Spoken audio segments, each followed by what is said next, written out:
ওই কবরের মধ্যে দাঁড়াইয়া মা আমেনা চোখের পানি সারে আর কান্দে, মা আমেনা চোখের পানি সারে আর কান্দে। আল্লাহর নবী বলে, মা গো, ওই মা,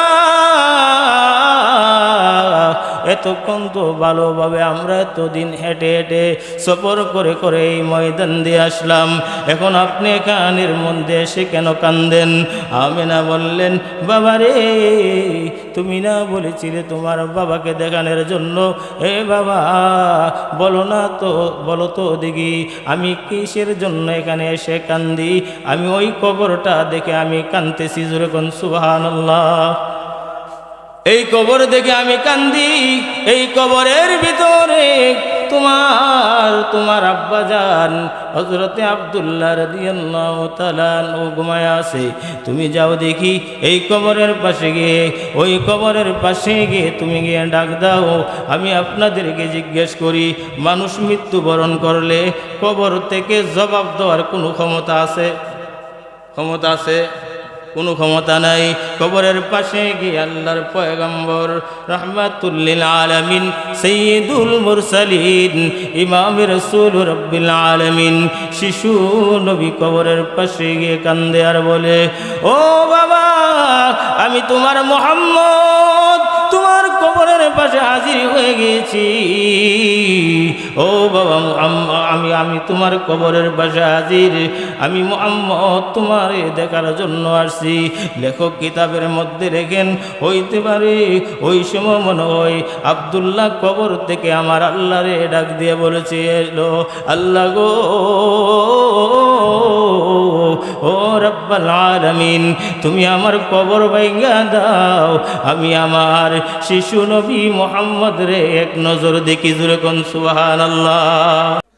আলহাজ মুফতি শফিকুল ইসলাম সাহেব দামাত বারাকাতুহুল আলিয়া আজকে আমাদের যিনি প্রধান আকর্ষণ, সারা বাংলাদেশে যিনি বয়ান করেন, আমাদের ভাই কারি মাসুদুর রহমান বেলালী সাহেব উপস্থিত হয়ে গেছে। জোরে বলেন আলহামদুলিল্লাহ। তো আমার যুবক ভাইদেরকে বলবো, আপনাদের আইডল যার নাম শুনলে আপনারা বাড়িঘর ছেড়ে চলে আসেন, উনি আমাদের মধ্যে আসতেছে, আইসা গেছেন, চা খাইতেছে, চাটা পান করে আইসা বসে পড়বে। আপনারা চলে আসুন মাহফিলের দিকে। আল্লাহ তাআলা আমাদের তাফসীরকে কবুল করুক, আমরা বলি আমিন। আরো জোরে বলি আমিন। সম্মানিত হাজিরিন, এই পৃথিবীর বুকে আল্লাহর পরে শ্রেষ্ঠ মর্যাদার অধিকারী হইল আমরা নবী, ঠিক না বেটি? আল্লাহ তাআলা নবীরে না বানাইলে এই দুনিয়া আল্লাহ বানাইতো না। এই রাসূল সাল্লাল্লাহু আলাইহি ওয়াসাল্লামের আলোচনাগুলি আমরা যে এখানে বসে শুনতে পারবো, আলেমদের জবান থেকে আমাদের লাভ হইব নি? লাভ হইব। নবী আলাইহিস সালাম, আল্লাহর নবীর চরিত্রের দিকে তাকাইলে, আদর্শের দিকে তাকাইলে সব দিকের নিদর্শন পাওয়া যায়, ঠিক না বেটি? কালকে আমি আলোচনা করতেছিলাম মাতা পিতা সম্পর্কে। মাতা পিতার হক আল্লাহর নবী নিজে কইরা বুঝায়া দেখায়া দিছে উম্মতকে। সুবহানাল্লাহ বলে। আল্লাহর পরে খেদমত পাওয়ার উপযুক্ত হইল মা আর বাপ, আল্লাহর ইবাদতের পরে। এই ইবাদতের কিভাবে করতে হবে আল্লাহর রাসূল দেখায়া গেছে। আজকাল আমাদের মধ্যে এতিম অসহায় সন্তান থাকলে অনেক মানুষের গায়ের জোরে এতিমরা কি মারে? ধমক মারে। অথচ নবীজি বলছে, এতিমদেরকে ধমক দিও না, তোমরা যদি এতিমের মাথার মধ্যে হাত বোলাও, তোমরা যেন আমি রাহমতে আলমের মাথার মধ্যে হাত বোলাইছো। যেরকম সুবহানাল্লাহ। আল্লাহ তাআলা বলেন, আলম ইয়াজিদকা ইয়াতীমান ফাআওয়া। হে রাসূল, আপনি এতিম ছিলেন, আপনাকে আমি আল্লাহ তাআলা আশ্রয় দিছি। আমরা নবীর মতন এতিম এই পৃথিবীতে কেউ ছিল? জন্মের আগে বাবা মারা গেছে, 6 বছর পরে মা দক্ষিণী দুনিয়া থেকে বিদায় হয়ে গেছে। ছোট অবস্থায় আল্লাহর রাসূল বসে বসে কাঁদতেছেন। সন্তানের কান্নার আওয়াজ মা পাইলে পাগল হয়ে যাবে, ঠিক না বেটি? দুনিয়ার অন্য কোনো মানুষ পাগল হইব কান্না দেখলে, সবচেয়ে মায়া লাগে মা। রাসূল কান্দে, নবীজি কাঁদতেছে, কান্নারত অবস্থায় মা আমিনার কাছে খবর গেছে, আমি না তোমার সন্তান মুহাম্মদ কেন জানে কান্দে, জোরে কোন সুবহানাল্লাহ। আপনার নবী আমার নবী চোখের পানিগুলো ছেড়ে ছেড়ে কান্দে। রাহমাতুল লিল আলামিন শিশু পয়গম্বর কান্না দেখে পার্শ্ববর্তী মানুষগুলি বললেন, আমেনা গো তোমার সন্তান কেন যেন কান্দে। আমেনা দৌড়াইয়া গেলেন, দৌড়াইয়া দৌড়াইয়া বিশ্ব নবীর দরবারে গেলেন। শিশু নবীকে বলে, বাবা মুহাম্মদ কেন তুমি এখানে বসে বসে কাঁদতেছো? কেউ তোমাকে মারছে, কেউ তোমারে গালমন্দ করছে কিনা? আল্লাহর পয়গম্বর বলেন, মা গো কেউ আমাকে গালমন্দ করে নাই গো মা, কেউ আমাকে কোনো কিছু প্রহার করে নাই। ও মা আমি কান্দি, একটা জিনিস আমারে কাঁদাইতেছে। কোন জিনিসে তোমারে কাঁদাইতেছে? মাকে বললেন, মা খেলা যখন শেষ হয়ে যায়, খেলার পরে প্রত্যেক সন্তানগুলির বাবা আসে, তাদের সন্তানগুলির হাতের মধ্যে আঙ্গুলে ধরে ধরে তাদের সন্তানগুলির নিয়ে যায়। ও মা আমাকে তো এখনো পর্যন্ত কেউ আঙ্গুলে ধরে নিতে আসলো না। মা গো ও মা একটা প্রশ্ন তোমার কাছে আমি জানতে চাই, বলো না আমার বাবা কই? আমার বাবা কোথায় আছে? আমাকে তো একদিনও আমার আঙ্গুলে ধরে আমার আব্বা আনতে গেল না। মা দুঃখিনী বা হযরতে আমিনা রাদিয়াল্লাহু তাআলা আনহা বিনাইয়া বিনাইয়া চোখের পানি সারে আর কান্দে বলে, আল্লাহ গো আমি আমার ইতিম মুহাম্মদ রে এখন কোন জবাব দিব? তার বাবা তো দুনিয়াতে আসার আগে, এই দুনিয়াতে আমার মুহাম্মদ দুনিয়াতে আসার আগেই তার বাবা মৃত্যুবরণ করেছে। আমি কি বলে আমার সন্তানকে প্রবোধ দিব? কি বলে আমার সন্তানকে আমি সান্ত্বনা দেব? এই বলিয়া মাথার মধ্যে হাত বোলায় বলে, চলো রে বাবা কামরার ভিতরে চলো।